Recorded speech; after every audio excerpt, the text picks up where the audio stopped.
Muy buenos días, mi nombre es John Lewis Arcila y el día de hoy le daremos respuesta a las 5 preguntas del parcial práctico de la materia Histoembriología presentado al docente Sebastián Medina.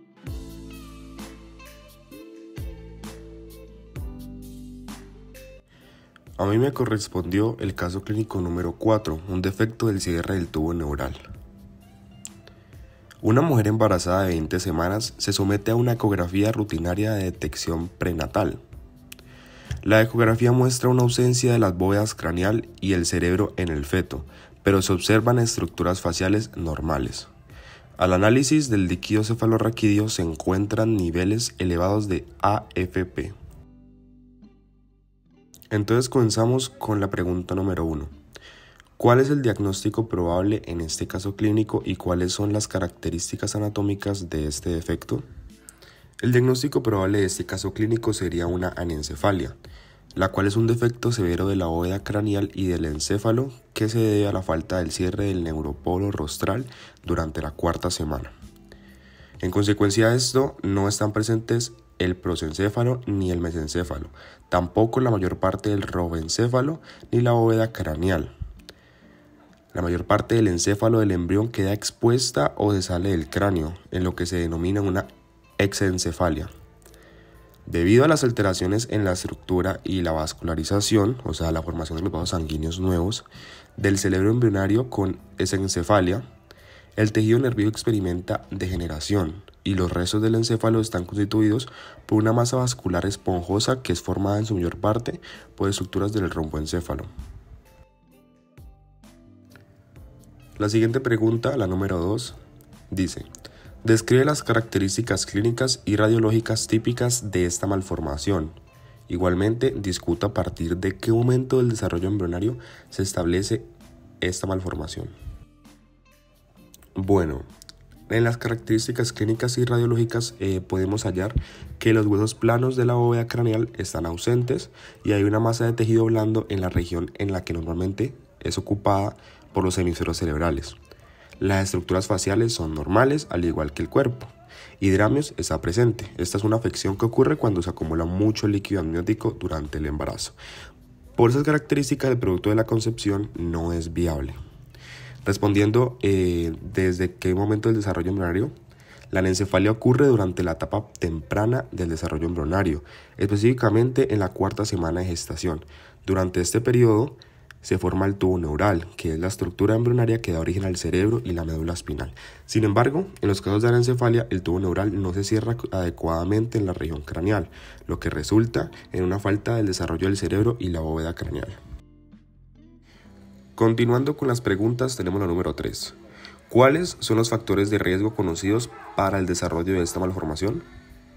Entonces, hablando de la anencefalia, se observan algunas variaciones tales como las geográficas, que nos dicen que la incidencia es máxima en Irlanda y que la causa más probable de esto es la pobre nutrición durante los meses de invierno.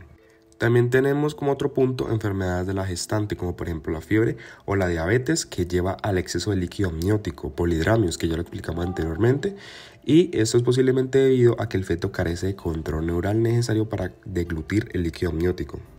Tenemos también antecedentes del tubo neural en embarazos previos. Nos dice que después de haber una persona afectada en el núcleo familiar, el riesgo de repetición del problema en hermanos es de un 3%. Como últimos dos tenemos a la exposición de la mujer a teratógenos, como por ejemplo el alcohol, el ácido valproico y otros antiepilépticos, y la no ingesta de ácido fólico durante el primer trimestre, ya que el riesgo de recurrencia puede disminuir significativamente si antes de la concepción la mujer consume complementos multivitamínicos y ácido fólico. La pregunta número 4 nos dice: explica los posibles mecanismos embrionarios, morfológicos y moleculares que conducen a esta malformación.